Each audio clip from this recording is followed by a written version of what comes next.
the like for the show. Yeah. And I we're going to left my talk hat. about Sean's stunt double. In the show. We'll see. JR. We'll see how that goes. And Carvel, who I interviewed on Q News tonight. RJ. Oh. And Victor.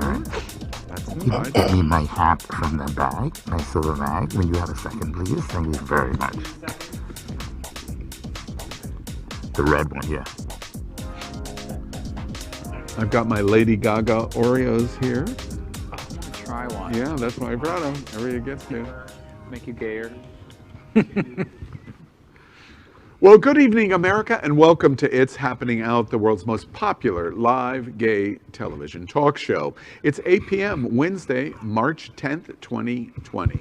I'm your anchor, Al Ferguson, and let's start by meeting tonight's host on the show. First up, this is Power Infiniti, an original host here at It's Happening Out. Power is a diva, he's a DJ, and is the creator of Tampa Bay's largest talent contest, Queen of the Night. He is also the host of the television show Infiniti, TEA, broadcasting live on Facebook. You need to check that out. And he's also one of the greatest LGBTQ political liberal voices in America. Welcome, Power. Hey, Al, and welcome, children. Let's get the show on the road. Next up is Jonathan Grimshaw. He is coming to us from Barrington, Rhode Island, where he works as an elementary school teacher and a server. He is representing the conservative voice of our LGBTQ plus community, but isn't a far-right Republican, I'm told, but I'm meeting him tonight. It'll be fun. Welcome, Jonathan, to It's Happening Out. Hi, everybody. Thank you so much for giving me a chance to be on the show. It's an honor. I'm looking forward to getting to know all of you in the audience. And Jonathan, how valuable your experience as an elementary school teacher is going to come in tonight with these cast members. You're going to be great for me. Next up is Athena Dion. She is the CEO and founder of her premier South Florida drag entertainment company called Dream Queens.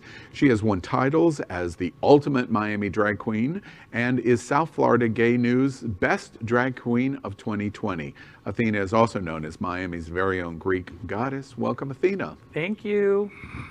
Right to the point. Great. And this is Sean Palacios. He is a model. By the way, he's got a great PR agent. He is a model, actor, entertainer, marketer, and public relations specialist, a.k.a. Kitty Meow. Is hotter than ever. He is the celebrity host and goodwill ambassador for Hotspots magazine, proud to be Florida's largest LGBTQ plus publication, and they're getting ready to celebrate their 35th anniversary. Congratulations, Hotspots. He also represents the Wilton Manors Entertainment Group, a community marketing and events organization, social and cultural planning organization. And this Sunday, March 14th at 2 p.m., he will be hosting at Hunter's Nightclub Revival, gospel brunch benefiting SunServe's Florida AIDS Walk team. Welcome, Sean. Thank you. Thank you for having me here. And also, I forgot to mention, by the way, we are doing a filming trick tonight at It's Happening Out. We're going to be showing Sean Palacios on set, and then we are separately going to show him in remote as under the name Power Infiniti. But I assure you, they're the same person. Welcome again, Sean, to It's Happening Out. Thank you. This is Carvel Esterplatt. She is a proud black trans woman who loves everything about bicycles, riding them, and of course repairing them as well. She has over 10 years of experience working in the bicycle industry, and she owns Carvel Bikes. Recently, she became a member of the Wilton Manors Community Affairs Advisory Board and also serves as the Deputy Director for the Florida Democratic LGBTQ plus caucus. Power, you listening? This is the girl where they are focusing on voter suppression. Welcome, Carvel. Thank you. Well, thank you. And next up is Victor Diaz-Herman. He is first-generation Cuban-American. He serves as the Chief Executive Officer of Pride Lines, South Florida's oldest direct services agency for the LGBTQ community and a grassroots 501c3 not not-for-profit organization founded by gay and bisexual youth for LGBTQ youth and their allies. He is also the Chief Operating Officer of Worth International Media Group, the family behind such world-famous magazine brands as Recommend and Preview. Welcome, Victor. Thank you. That intro never gets shorter, does it? and they pay me to do it. I'm glad. All right, so good evening, America. We are the first and most popular live LGBTQ talk show in the world. We have so much to talk about tonight. Next on It's Happening Out. This week on It's Happening Out. Join us on YouTube, Instagram, Facebook, and Twitter. It all starts right now, live on It's Happening Out.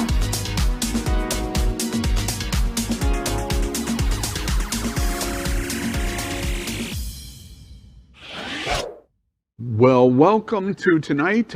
Before we get started, we're going to let you in on a little secret. Happening Out Television Network is launching a new show this Monday at 8 p.m., and it's something completely different. I've agreed to participate. Consider what would happen if 5 comedians sit in on It's Happening Out's set here, after set, and discussed LGBTQ life. I'm going to ask 10 questions about LGBTQ life, love, and sex. And then these comedians are going to talk about our queer experience. That's the concept. It promises to be hilarious. The show is called 5 Queers and That White Guy. I'm not one of the queers. So let's begin tonight with happening breaking news. America now has COVID-19 recovery as the $1.9 trillion recovery bill passes. Watch this. So the news, the breaking news of COVID-19. What did y'all think about the passage? Happened today. It passed 220 to 211, and not a single House or Senate Republican voted for it. What do y'all think? Are you surprised? I mean, this is the GOP, a bunch of villains. GOP, you know me. Yeah, something like that. But no, I mean, it's this continuation of eroding democracy. That's, I guess, that's their Republican motto, I guess, right now.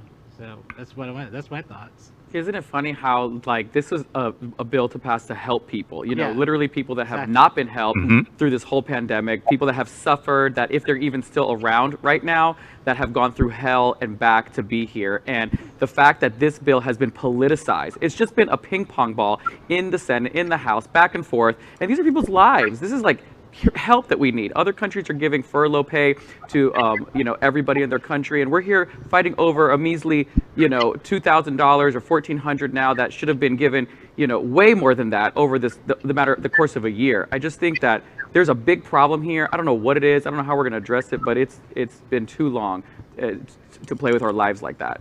I mean, there's a segment of the population doesn't believe that Biden is the president. I mean, that's the bigger problem. There's people live in their own echo chamber and bubble. So it's like, there's actually a certain House representative who are part of the QAnon. Was it Marjorie Green? Mm-hmm. Yeah, Marjorie Green. Yeah, so it's... Can we play hypocrite card for the win? Mm-hmm.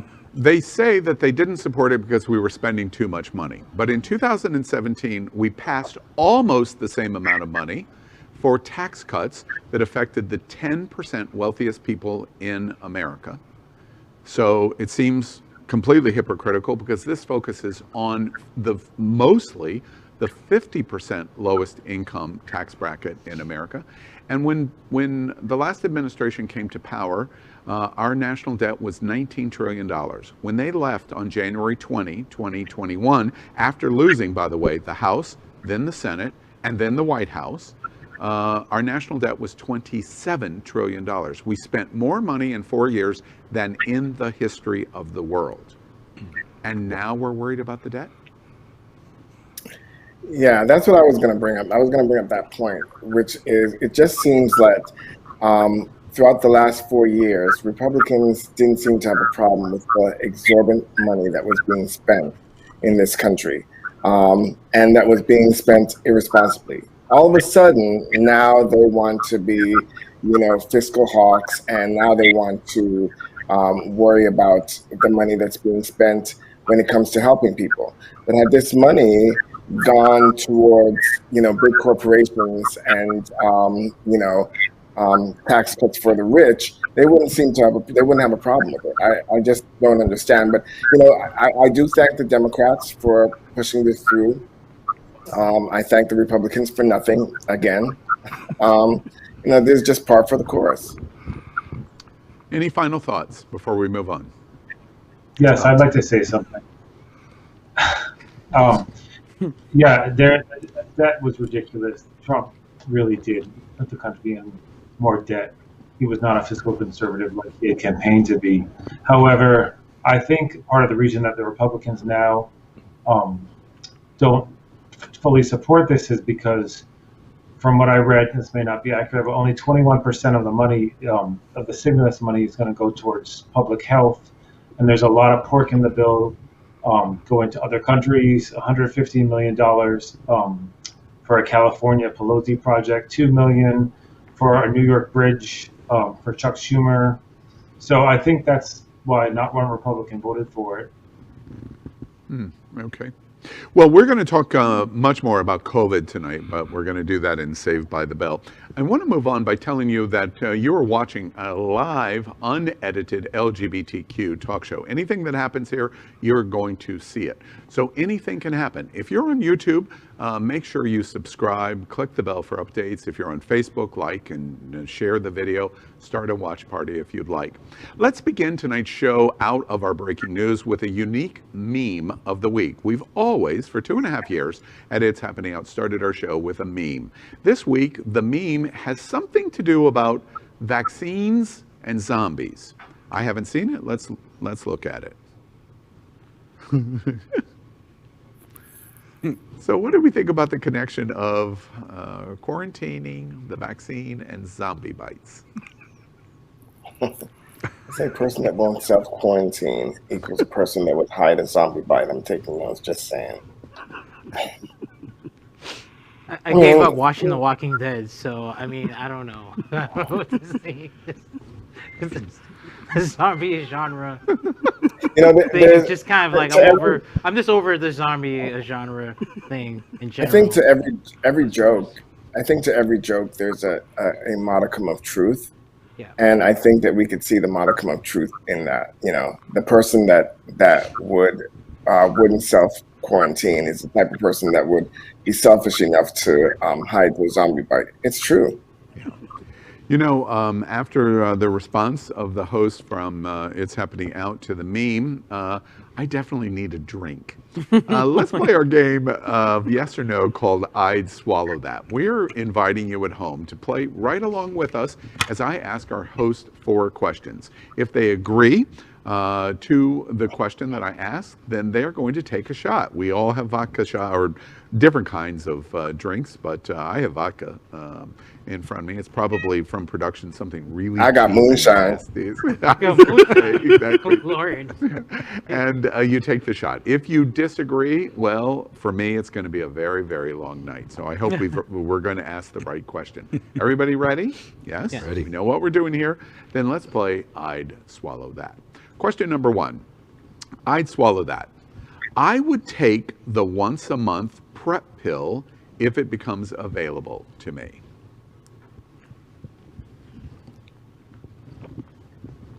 Most people are in daily regimen. New PrEP once a month. What do y'all think? Is this like something that's possibly to happen? I haven't even heard of this, yes, but and it would substitute the daily pill. Yes. Oh yeah, let me tell you something. Sign me up, because gosh, even taking my multivitamin every day, I get forgetful. Or my gummies, I even got them as gummies, so they'd be more desirable, and I forget to take them. So, if once a month, why not? Absolutely. Any opportunity for us to have safe alternatives is a good thing. I am very excited about that, and I would advise everyone to research it. It's important. Yeah. I would just be curious, would once a month be more harmful to your body than smaller doses over the period of time of a month? So far, the results are indicating that it is not, that it's a safe alternative. And in fact, over the course of the last 2 years, the injectable is also being explored. So once a month injectable? Yeah, and it might even be a bit longer than that in terms of. I've never heard of a pill lasting a month. That's new, something really new, like a pill, something orally taken that's going to last in your system for an entire month. An injection, I can understand, but that's some new technology that I've never been. I'm curious, anybody not embrace PrEP generally or daily administration of PrEP? Anybody have thoughts one way or another? I've never taken it, actually. Yeah. Okay. I've never taken it. Nothing against it. I just never taken it.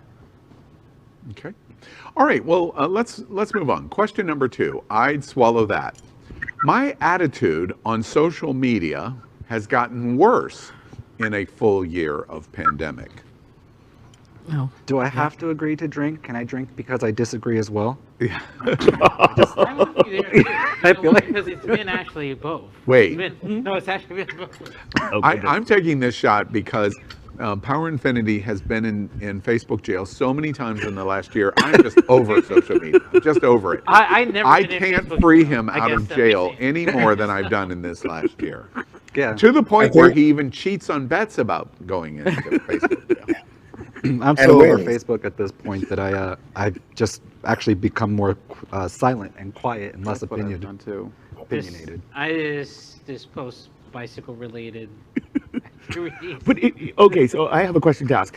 Don't they let you know if they're about to block you? Oh no, you get a message. Yeah. No, you get a message. Yeah, you get a message because I had made a comment one time and they said this is against the guidelines. Review the comment or you're going to get chopped. So I was like, hey, let me leave this to Power, Right. I need our doctorate of Facebook jail to weigh in on this. Yeah, don't worry, they're the same person. So don't worry. Forward any questions you have about Facebook jail to me, because trust me, I'm Power. I'm sorry. Go ahead. I don't want. I was gonna veer us back to the question, but go ahead. I was just going to say this week something never happened to me before because it's impossible that I would be in Facebook jail. Come on. I did a post. You remember maybe 2 years ago, where I was walking in Oakland Park and 2 guys in a pickup truck slowed down, rolled their window down, and called me fag. Do you remember that conversation? Mm-hmm. Mm-hmm. Okay, well, I posted about that. I was shocked. It was like, wait, I've just been gay bashed, first time in my entire white privileged life, and it caught me by shock.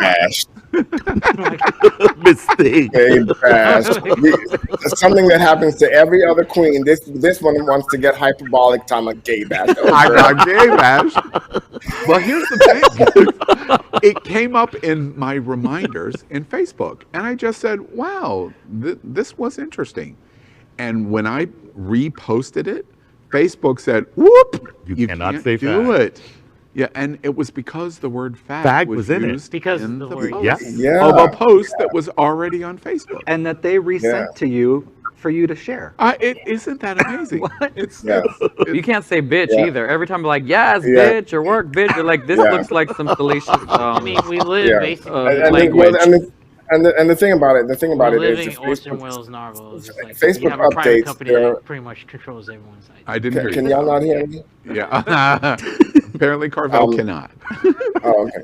The thing about it is that Facebook updates their community standards, and they update their community standards without making public announcements of what the new standard is. So what might not have been a violation like last month could be a violation this month, and whatever you posted last month, you could be actually blocked and banned for, even though it was fine last month. I mean, it's just really ridiculous. It's just BS, right? But back to the question. Okay. Back to the question, has my attitude gotten worse since the pandemic? I've noticed almost everybody took a shot, and everybody would expect for me to take a shot because I probably have the nastiest attitude on this panel. But actually, my attitude has gotten a lot better since the pandemic, because one blessing that has been brought to me since the pandemic is I've strengthened my faith and my walk in God. And because I've become more spiritual, and because I've strengthened that walk, it's really centered me and made me slightly nicer.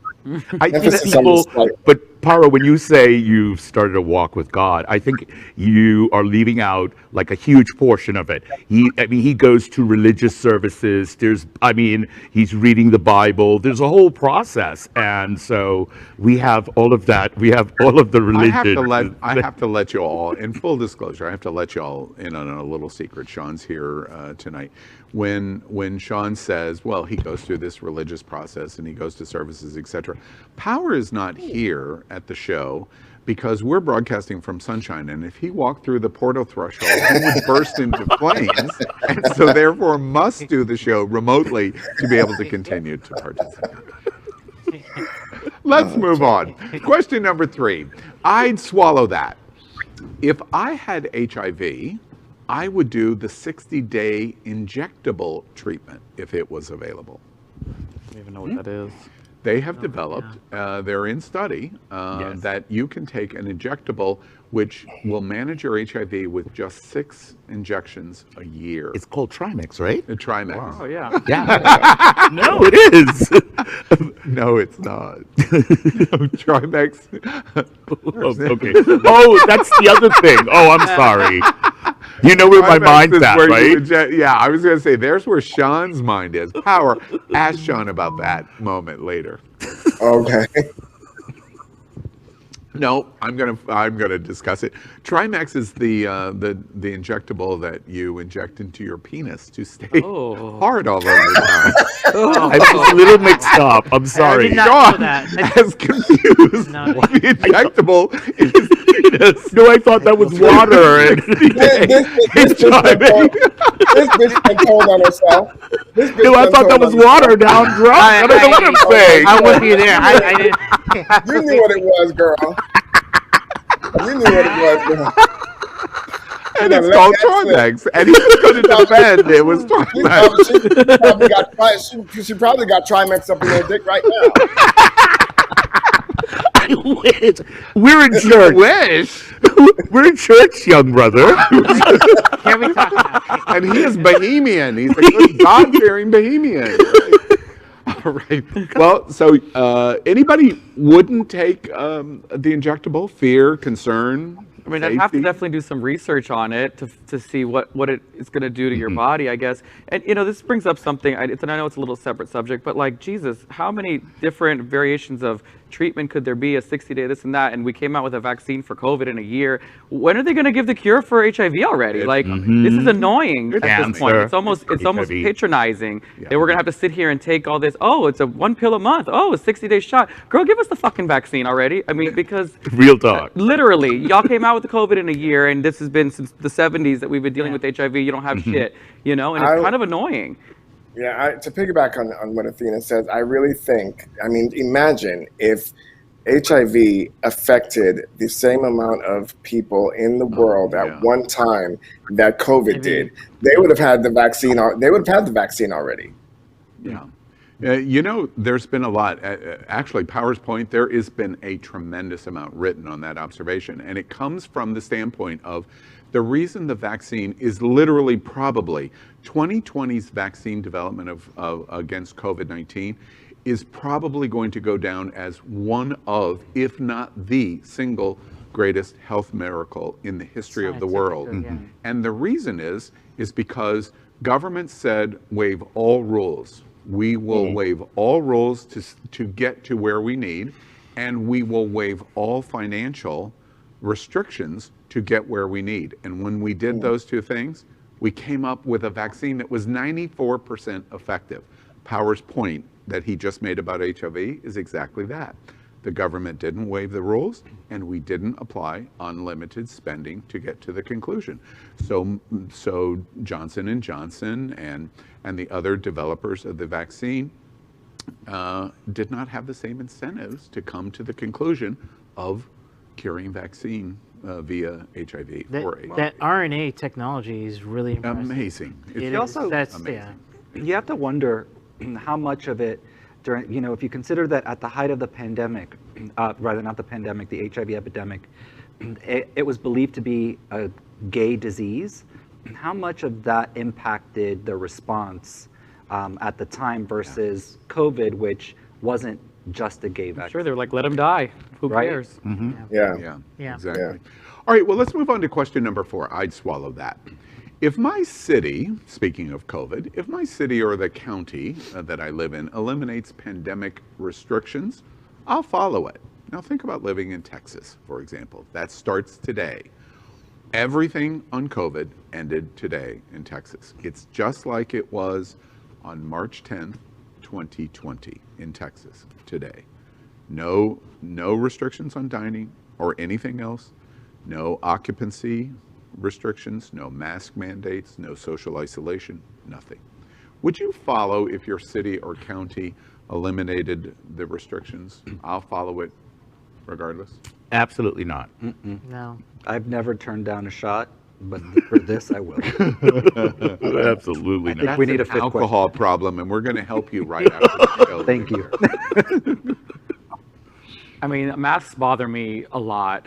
I'm not gonna lie, like I have performing, and this is such a trivial little complaint, but performing and the makeup and blah, blah, blah, like having that mask on my face is just not working. I go to the gym and cardio, it's just, everything is so much harder with the mask.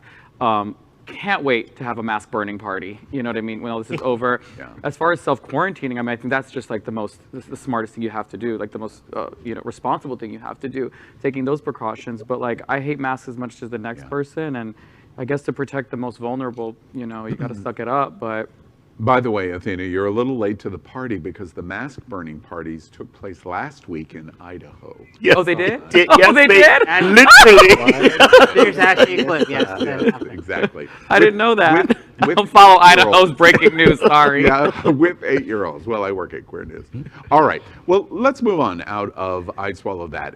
It's happening out. We'd like to bring attention of the LGBTQ community to the best thing of the week. And this week, it's called Sydney, Gay Mardi Gras, Pride Flight, Proposal Leads to Perfection. Watch this. Cedric, I'm the person today because of you. You champion my fineness and tolerate my words. On my 110th Virgin Australia flight and my first ever Pride flight, I only have one Cedric. Don't ask it. So I always want to propose to Cedric in flight because we have passionate in flying and sky is home for me. On my way back from Los Angeles to Melbourne with Virgin, I was thinking maybe I should do an in-flight 40,000 feet proposal, but I never got a chance to do it. This flight is just all very supportive cabin crews and passengers, so this is a perfect flight for me to do the proposal. Makes my dream come true. Would you marry me? Yay! He said yes! When they announced like a special announcement by Chris for Cedric, I kind of started to get an idea of what was going on, maybe. I have my honeymoon sorted, so I can go wherever I wanna. Probably Cayman Island. And I wanna be good. Well, Sydney Gay Mardi Gras happened, and if you haven't seen the pictures, go in and look at them. And let's all go to Sydney in 2022, by the way. And Virgin Australia had a flight from Los Angeles to Brisbane, then connecting on to Sydney. And the Brisbane-Sydney portion of it, going to Gay Mardi Gras, was a Pride flight, which you just saw. The entire crew was LGBT. All of the passengers embraced or supported or were LGBT. And this surprise proposal took place. What do y'all think about this? Best thing of the week. It's adorable. All the good feels, all the good feels. And, good for them. Sydney is a wonderful place to be, especially when you have just gotten engaged. I can say probably one of the highlights of my career was actually performing in that Sydney Harbor for Gay Mardi Gras when I went on tour with Salvation, and the whole city just came alive. You just wouldn't believe how much the whole city embraces and celebrates gay pride, and it really does make a difference in how you feel accepted, and the acceptance that the LGBTQ community feels when everybody comes together to celebrate who you are and who you love. So good for them. I love this story. It's such a feel-good story. It really is. Oh my goodness! Listen. And by the way, Power's 18th anniversary was 2 days ago. So now that we're talking about weddings and all of that, happy anniversary to Power and Kyle. Thank you. Listen, I never thought of myself as the marrying kind, but when I see that, it does give me fuzzy feelings, and it warms my heart. Well, honey, you keep using that Trimax. You'll find somebody. You'll find somebody. Oh, Lord. All right, but let's move on to our segment that we call What's on Your Mind. Each host is going to tell us in just 30 seconds what's important to them this week. But remember, in just 30 seconds, or you're going to hear this bell. All right, everybody ready? Let's start with Power Infiniti. What's on your mind this week? Well, I did have something for what's on my mind, but now the only thing I can think of on my mind is Trimex. But I made this post today, and I want to say it here on the air, that Meghan Markle probably isn't going to see all the comments that people make about that they don't believe her and her suicide, or her thoughts about suicide. But your friends and family will, and they will never come to you. So don't be that person. That's right. Support mental health for the people around you. It's an excellent point of what's on your mind this week. And Jonathan Grimshaw, what's on your mind this week? Hey, everybody. I just wanted to give some advice to everybody, listeners, viewers. Always save money for a rainy day because you never know, for a speeding ticket or a medical bill or a car repair, whatever that is. And I also wanted to ask the viewers to put in the comments below questions they have for us or topics they like to hear about, because the show is for them. Yeah, excellent. Thank you very much. And Athena Dion, what's on your mind this week? Girl, what's on my mind is what's on the Queen's mind. Like, I want to sip on that English tea so bad. Like, I want to know what's going on in the palace. What's the talk about? Like, I'm waiting for the story to unfold. That's what's on my mind. And by the way, as Athena knows, Leslie Jordan was a special correspondent on Q News, Queer News tonight about Meghan Markle. You should tune in to make sure that you see it. And Sean Palacios, what's on your mind this week? Of course, Revival at Hunters this Saturday at 2 p.m. If you need to get tickets, or you absolutely should go to www.sunsurf.org/brunch. Oh, okay. Excellent. We've been talking a lot about it and happening out shows. It sounds like an absolute blast. And Carvel, what is on your mind this week? I guess, first of all, I found out about the interview with the royal couple, like, literally this morning. I guess that makes me out of the loop. I guess that's what's on my. Girl, you never heard of Oprah? I heard of Oprah, the real queen. I just been the real queen. I don't do the whole celebrity stuff, but it's definitely fascinating to find out that it's the stuff, the drama that's going on over there. So, and I guess the other thing is I want to see your show, Sean. Looking forward for that. Yeah, it's going to be a lot of fun. All right, and Victor Diaz-Herman, what's on your mind this week? Well, ditto Athena, ditto Carvel, and also maybe not so much on my mind, but in my heart, an overwhelming sense of gratitude to the community that's supported the work we've been doing at Pride Lines during really difficult times. With their support, we've been able to do a lot for people living on the margins in Miami-Dade County, not just youth, but people engaging in survival sex work, people needing emergency support, either because they're facing homelessness or because of the pandemic. And so I'm just very grateful. Yeah, very nice. And remember, we have fun and try to have fun and play here, but no one has been hurt in the anniversary of 1 year from pandemic more than our 501c3s. In LGBT, we were already marginalized before we even started. Pandemic was a multiplier by 10. So make sure at every opportunity you have to support our LGBTQ 501c3 non-for-profits. Next up, let's catch up with the news from Hollywood and the world of entertainment. We call it Celebrity Hot Topic of the Week. And we're reporting on something that happened in Reddit. There was a story in Reddit that got literally tens of thousands of responses about what was the most monumental gay movie of the last 25 years. The result of the Reddit poll and participants may surprise you, but we wanted to ask the host, to you, what's the most monumental gay movie in the last 25 years? What do y'all think?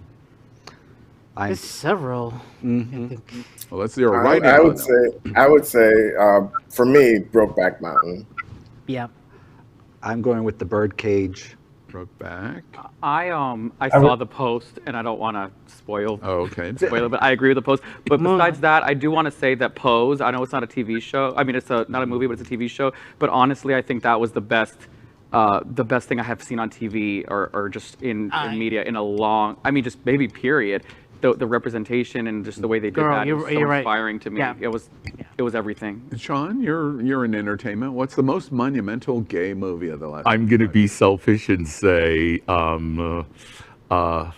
what did you say? Oh gosh, I forgot. I had such a good answer. Oh. It's the vodka. Yeah. Sorry. No, it's the Trimax. I would say Moonlight. Hey, John, I was gonna say Moonlight too. Moonlight and Brokeback Mountain.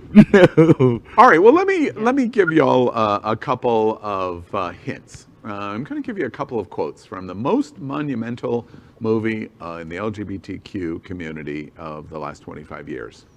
Oh, I see. So you're going to a cemetery with your toothbrush. How Egyptian. Al, you son of a bitch. And he was talking directly to me. Al, you son of a bitch. How you doing? Okay. How do you feel about that call today? I mean, the Dolphins, 4th and 3 play on the 30-yard line and only 34 seconds to go.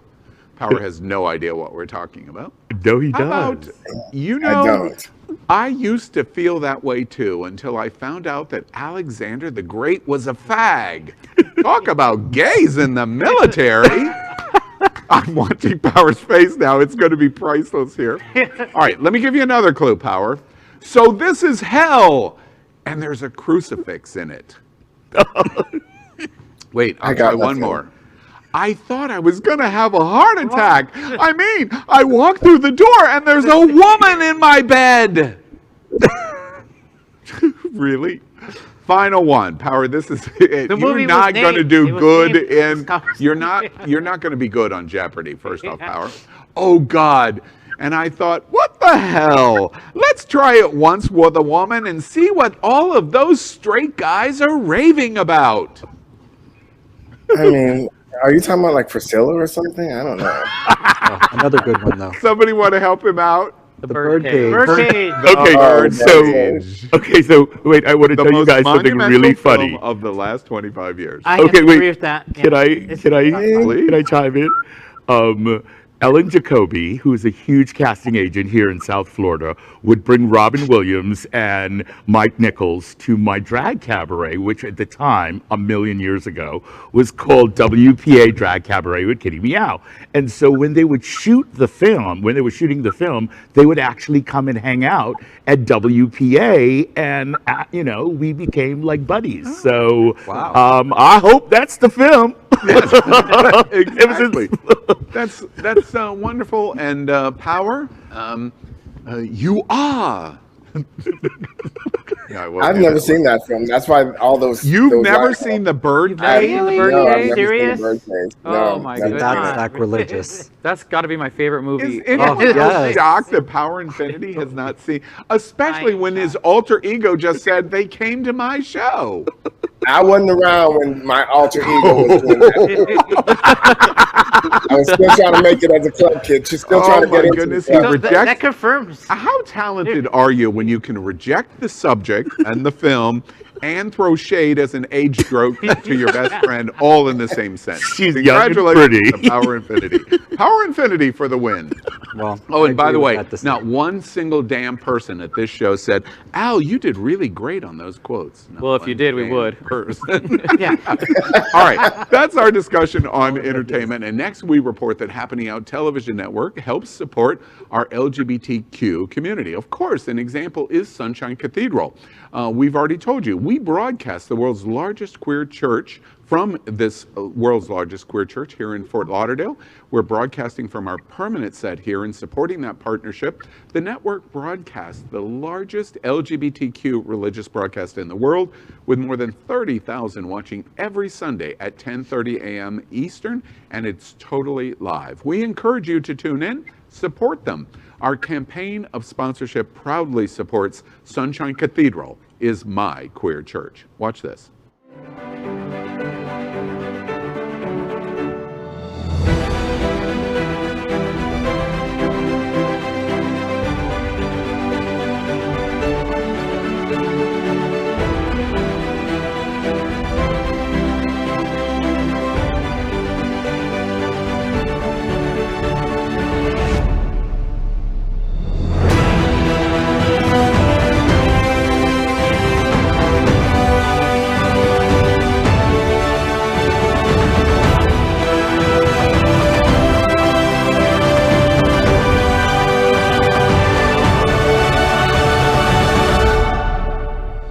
This is Damian Pardo, and I'm the chair of Forward Miami, and Sunshine Cathedral is my queer church.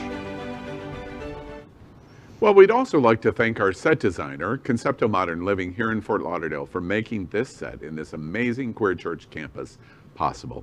Finally, we'd like to thank our Happening Out hotel sponsor, Best Western I-95 Fort Lauderdale. This is the closest and best choice to the famous Wilton Drive, and our hosts and our guests stay at this LGBTQ ally partner. We encourage you to stay here when you're visiting South Florida.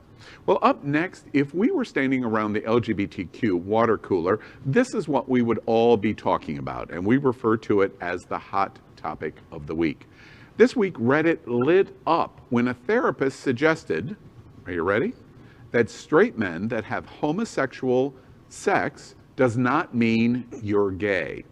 He gave many reasons and examples why, and the Reddit contributors basically exploded with thousands of replies. So this week's hot topic challenges sexuality, but using sex to do it. Are straight men who have sex with men actually straight? What do y'all think? To make him bisexual. that's Here we go again with this topic. I mean, there's a lot of sexuality spectrum, so some people just want to take a bite like from the buffet. Like, I mean, that's my thing. It's a spectrum. So some people who predominantly are straight but want to have some dick sometime. So, I'm sorry, what did you say, Power? Oh, wait, I'm sorry. What did you say, Sean? I mean, who are we to tell somebody that identifies as straight but want to have sex with men that they're not straight? Just do you. Be you. I'm Power. That's who I am. let me tell you something. Let me tell you something. We've had this discussion on this show. Some of the best clips and sound bites have come from this discussion, including the legendary I Dare confrontation between me and Napoleon. And I say what I say, and I'm going to say it again. If you are having sex with a man, you might not be gay. I'll give you that. You might not be gay, but you're not motherfucking straight. No, you're not. That's right. What you're not. Right. You can be bisexual, you can be pansexual, you can be trisexual, you can be a whole bunch of things. But if you enjoy having sex with men, you might be a whole bunch of things, but straight, you're not. You know. Yeah, there like Carvel said, there is a spectrum. And if you are somewhere all along and up and through that spectrum, you can't claim to be one end of the spectrum when you're doing everything else on the spectrum. That's not how it goes. There goes my dream of ever being monetized in YouTube.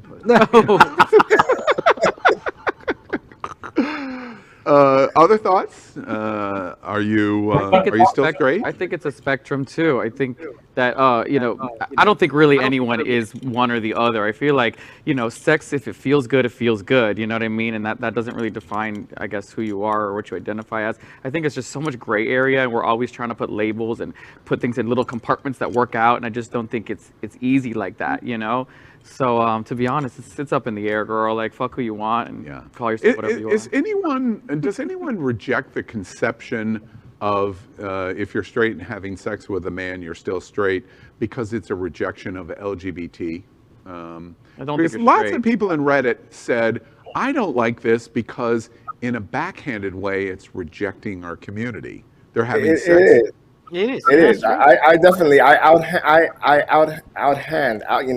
definitely reject that ideology. I definitely reject that. I think that when you do that, when you do everything that I do, and then still say that you're straight, well, then we can all do that. Hey, okay, well then get paid for it. Yeah. Just because I identify, what's her name? Rachel Dolezal or whatever her name is, she identified as black, okay? And to say, well, if she identifies as black, like, okay, you can identify as whatever you are, but absolute truth is absolute truth, no matter what you believe it to be. But at the same time, there's women that have dabbled with other women in college and they're straight, still going home with their men. Like, I've seen women make out just more freely. I think just it's more socially acceptable for women to kind of act like that and be straight women. You know what I mean? Why? I don't know why it wouldn't be. I guess the stereotype masculinity is more fragile. I don't know. But, I know I could say that a woman making out with a woman would not make her a lesbian. Okay, let me respond to that. A man experimenting with another guy, okay, making out with another guy on a dare, on a bed, just to be crazy, I wouldn't say that you are anything but straight in that event. But if we're talking about you enjoy from time to time having sex with somebody else, and then you're a repeat offender, honey. But you get mashed up like I do, and you get the back like I do, but then you get to go around and say you're straight, but I have to bear the burden of the persecution that comes with being a double marginalized. That's not fair, and that's not how it goes. I swear to God, before we move on, I swear to God, having been the host of this since September 20, 2018, I have learned so much in the last 2.5 years from Power Infiniti. I've learned a lot. You're welcome. Let's move out of this hot topic around the water cooler, and let's talk about a number of different headlines that are in the news. How about a lightning round? There's lots of silly but also important headlines in the news this week. So let's discuss them in our segment we call Saved by the Bell. But there's a twist. We are only going to discuss each topic for just 1 minute. Remember, if you consume all the minute, then nobody else is going to get to speak. At the end of the minute, you're going to hear this bell, and we're going to stop and move on. Everybody understand what we're doing? All right, here we go. Saved by the Bell headline number 1. Lots of conversation, again, about the stereotype of how a hand and wrist is done by gay men in the community. How did the gay hand become such a queer stereotype? It's being discussed in Reddit. How did it happen? What do y'all think about it? We really like Reddit tonight. When I was a kid and I would hold my hand like that, they would call me sissy. They would call me out for it. It's so traumatizing. Because men are supposed to be strong and stiff and straight and, Why do we do that?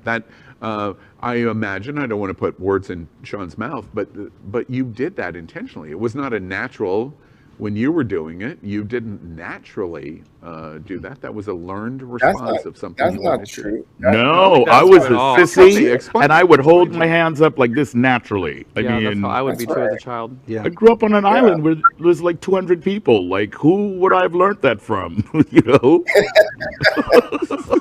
Girl, we would coconuts for bowling. Come on. I think in all seriousness, Al, and this is something else that Al might learn, because Al is really, he's not a paragon of manhood like Super Butch, but in all honesty, if you see Al walking down the street, except for those two guys that called him a fag, you can't really tell that Al is gay.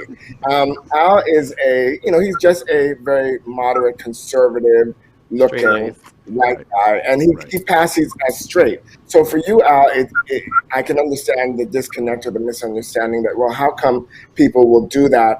They have to make a choice. No, mannerisms like this, these feminine mannerisms, are oftentimes things that we do without even thinking about it from the time that we're really, really young. It just comes natural to a lot of people.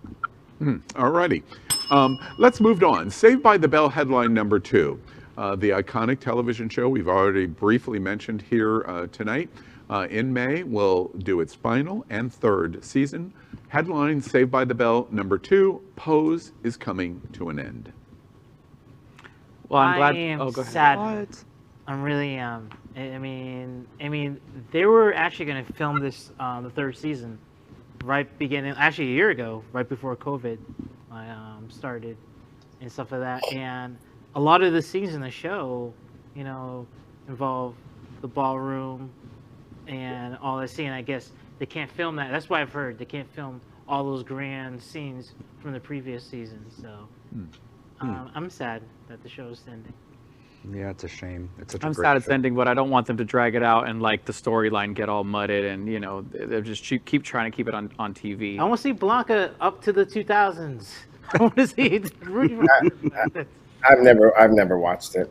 Oh, it's fabulous. I've never watched it, but don't know this, know that, child, because unlike everybody else, I done lived the ballroom scene. I mean, I'm the one of the leaders of the chapters of the iconic House of Infiniti. This is my story, so I've lived it. And I also point out, don't feel sorry for Power for not seeing Pose. Feel sorry for Power because he lives in a place where he doesn't have a television or electricity. Saved by the Bell, headline number 3. Barack Obama allegedly, in a brand new book, made fun of Pete Buttigieg for being gay and short. What? It was a joke, right? Didn't he say, I'm black, my ears are big, Pete's short, and he's gay? I mean, the timing, yeah. In front of black donors in New York at a restaurant, and he was asked about Pete connotation. Buttigieg. It's connotation like this, Sean. Can a black straight man who was president of the United States make a joke? Oh, he's gay. Yes. Yeah. Of course. Yeah, of course. Yeah. Hey guys, I don't know if you guys are aware of it, but Obama was against gay marriage until he was running for re-election. Then he changed his position. And I was against you were gay marriage. president sorry, go ahead, Power. Sorry. Right. I said I was against gay marriage too. I mean, we've all evolved. A lot of people have evolved in their position. There's nothing wrong with evolving. The problem is staying stuck in your stupidity. Or trying to go back in reverse. Yeah. Right. Interesting. Let me just throw something on the table, just super briefly. If it's okay to make the joke from a straight president of the United States, he's gay, is it okay for the governor of New York to say sweetie? Well, to me, it sounds like an observation. Like it is what it is. If you're going to call me a black man with big ears, well, that's as obvious as Pete Buttigieg being short and gay. Yeah, That's I think that's it happens to be a funny fair answer. All right. Yeah. Saved by the Bell number 4. Joe Biden has appointed Reggie Greer as the White House's new top advisor on LGBTQ plus issues. He will be the global advisor for everything domestically and internationally of important issues to our community. Is he gay? Yes. Yes, absolutely. Very sweet. I don't know who he is. Very kind person. Yeah. I mean, it's just basically Biden's making the country have a cabinet that reflects how America What we look like. Yeah, I mean, there's black, openly gay, professional men. I mean, he's good at what he does.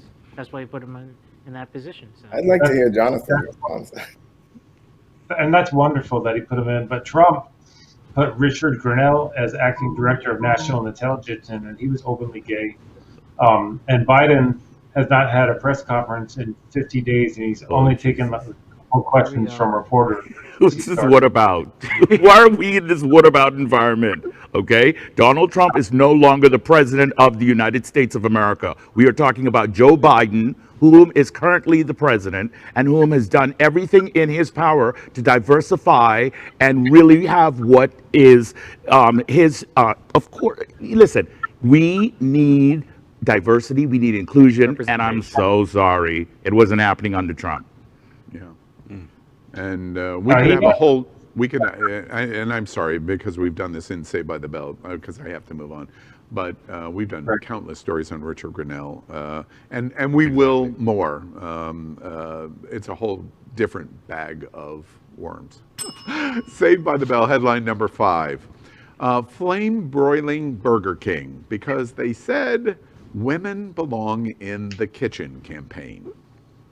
Everybody know this story? They published in a tweet, women belong in the kitchen with no explanation. They said launching a campaign to support women involvement in kitchens and restaurants, etc. But their campaign launched this way. Then they said, this was in the UK, then they said, oh, well, this was a local campaign that they were doing in the UK, but unfortunately they forgot that they had also bought a full-page ad, which we're showing right next to it, in the New York Times saying the exact same thing. Foot in mouth. Yeah. Time to get a new PR firm. Who thought that was a good idea? Who thought that was who said, yeah, let's run this. This is going to be great. I mean, they wanted the press from like a bad experience, you know. We made the joke, why wouldn't they come out with going, gays deserve, or gays belong in the closet? Because we're interior decorators, closet organizers. It's the same kind of thing. It's bizarre. Saved by the Bell headline number 6. Kirsten Sinema, the senator from Arizona, well, she proves LGBTQ plus representation isn't everything. What do y'all think about the senator from Arizona? Okay. Can you give us a little bit more background on it? Like, what is she? She proves LGBTQ plus representation isn't everything. What does that mean? Well, I think what. Go ahead. I think what Al was getting at was that she didn't vote for the $15 an hour minimum wage. That's why he's saying she doesn't really represent all of us. And you know, I think companies like Amazon and Walmart, companies that make a ton of money, they should pay $15 or more an hour. But small businesses, mom and pop businesses in certain states, they probably can't afford to pay something like that. So I think maybe she's worried people will lose jobs because they won't be able to hire many people. So perhaps that's why she voted against it. I'm just guessing. I mean, I don't disrespect her for her opinion, but I think she's wrong. First of all, the $15 an hour is not something that happens right away. It's incremental over the course of a few years. I believe by 2025 we'll get to that $15 an hour. So companies have they have time to be able to get this in. And also they're talking about incentives for its companies to be able to have the $15 and implement it into their small businesses. So it's something that could be worked out. Yeah. All right. And Saved by the Bell headline 7, and we're modifying Saved by the Bell just a little bit because we're celebrating a year anniversary, and we're directly involved in it in the LGBTQ community. And this broadcast of It's Happening Out, Power was sitting with me on this broadcast 1 year ago tonight. So, Saved by the Bell headline number 7. It was 1 year ago today, March 10th, 2020, that SARS-CoV-2 was somebody else's problem. The residents of Wuhan, China, the doctors and nurses of northern Italy, the passengers aboard a Diamond Princess cruise ship in Japan. The next day, 1 year ago, March 11th, 2020, it was here. America's world changed. Everything changed in the LGBTQ community. First availability of toilet paper disappeared. Remember that? A run on ordinary food and sundry products, closure of America, emergency protocols were starting to go into effect, but it is a full 2 weeks later before masks become regularly used. Tomorrow morning, within the first 60 seconds of the opening bell, the Dow Jones will have the largest plunge in 1 minute history. The World Health Organization will declare a worldwide pandemic at 12:36 p.m. tomorrow, 1 year ago. At 8 p.m. on It's Happening Out, we lead with breaking news on the crisis of coronavirus and how it is going to affect the LGBTQ community.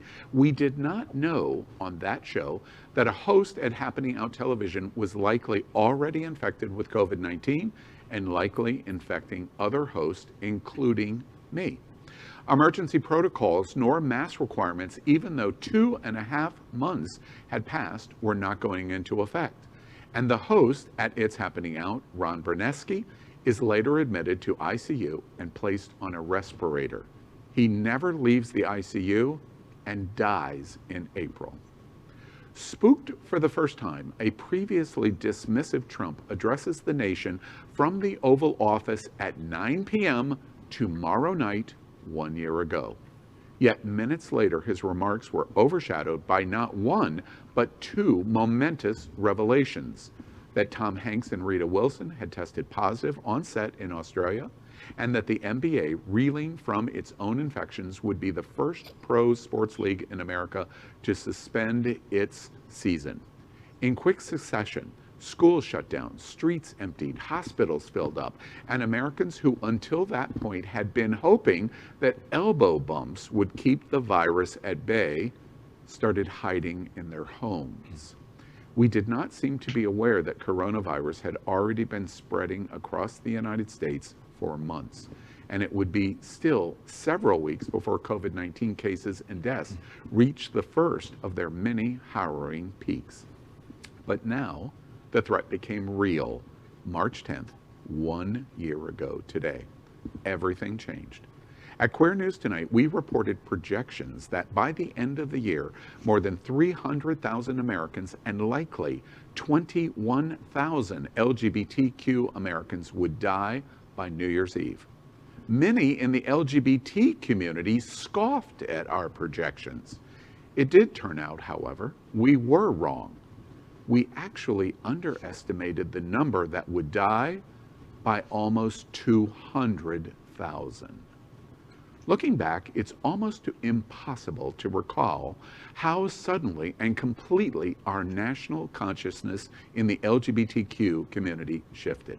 According to a YouGov poll conducted on March 10th and March 11th of 2020, 1 year ago, a mere 6% of Americans had ever worn a mask in public before that day. As of March 10th, 1 year ago, just 782 cases had been confirmed in the United States, and fewer than 20,000 tests had been conducted. A staggering 88% of all Americans predicted that the U.S. death toll on this date 1 year ago, sitting at 28, would never top, ready, 10,000. Today, more than 527,000 Americans have died, and nearly 2/3, 64% of you, told YouGov in a new survey that you have either contracted COVID-19 or seen a close friend or family member become infected. So today and tomorrow, March 10 and March 11, 2021, we have been through a year unlike any in LGBTQ history. So, for Saved by the Bell, number 7, for LGBTQ, not terribly worried on the time, Thursday, March 11th marks one sad year. What do y'all think? Where we're at, where we're going?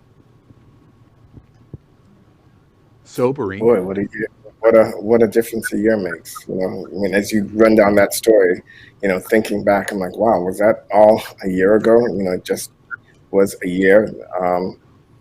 A year ago, this weekend was the last time that I worked, which I hosted a winter party event, and it was the last weekend that I worked. So much has changed in a year, and like you said, it is sobering to think about it and all the people that we've lost, and how far we've come. This past year, it feels like it's it's not 1 year. It feels like we lived through a decade.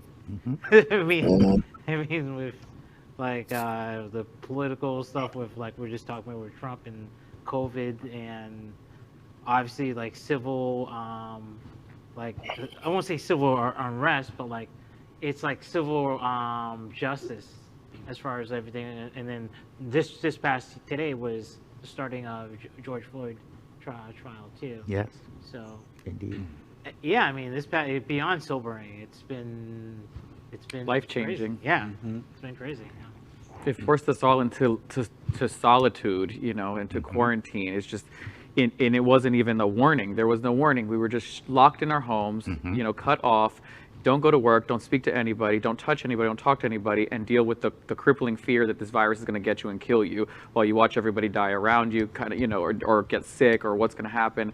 You know, I think the unknown was the scariest part of it. And, you know, if we made it this far, shit, pat on the back, you know, honestly, congratulations. If you're staying and sitting here, if you got help, whatever you went through, you know, we all went through it together. And, you know, hopefully we wised up to this kind of an experience, and we learned from it, and we definitely mourn those that were lost in this year. You know, it's such a good observation that I really didn't think about when I knew that we were going to talk about this.